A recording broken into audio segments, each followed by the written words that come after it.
Rocked by the ongoing SNC-Lavalin controversy, and only months before the next federal election, the Liberals are hoping their new budget, filled with promises for Canadians of all ages, will win your vote. We've been able to lower the amount of our debt as a function of our economy each and every year. That track continues. The best balance sheet among G7 countries is just getting better. The 2019 budget, which proposes a whopping $4.2 billion of additional investments for the remainder of this fiscal year, targets Canadians of all ages. The government is hoping incentives for students, homebuyers, and senior workers will be enough to get Canadians to forget all about the ongoing controversy unfolding on Parliament Hill. But after a first glance, some believe that won't happen. I don't think this budget alone is going to change the channel, as people have been saying on SNC-Lavalin. I think SNC-Lavalin, Jerry Wilson Raybould still remains a major story on the Hill. There's nothing that's dramatic enough in this budget to take away from that. A first-time buyer's incentive, based on a shared equity mortgage program, could save homebuyers up to $228 a month. The government also wants to invest $10 billion over 9 years to build 42,500 new homes. Pharmacare is another big ticket Bill Morneau hopes will appease Canadians.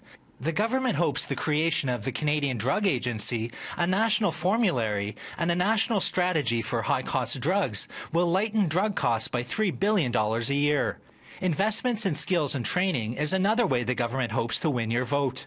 The budget proposes introducing the Canada Training Benefit that would provide Canadians with money for training and income support for the duration of it. It's not like they panicked and said, we better open up the spending taps here.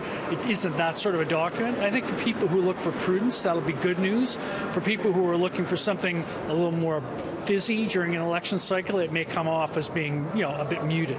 Canadian students can expect some help with lower interest rates on their student loans and an interest-free 6-month grace period after finishing school.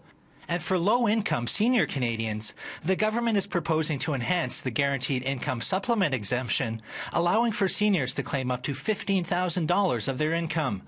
The government also hopes to make high-speed internet available to all Canadians by investing $5 to $6 billion over the next 10 years.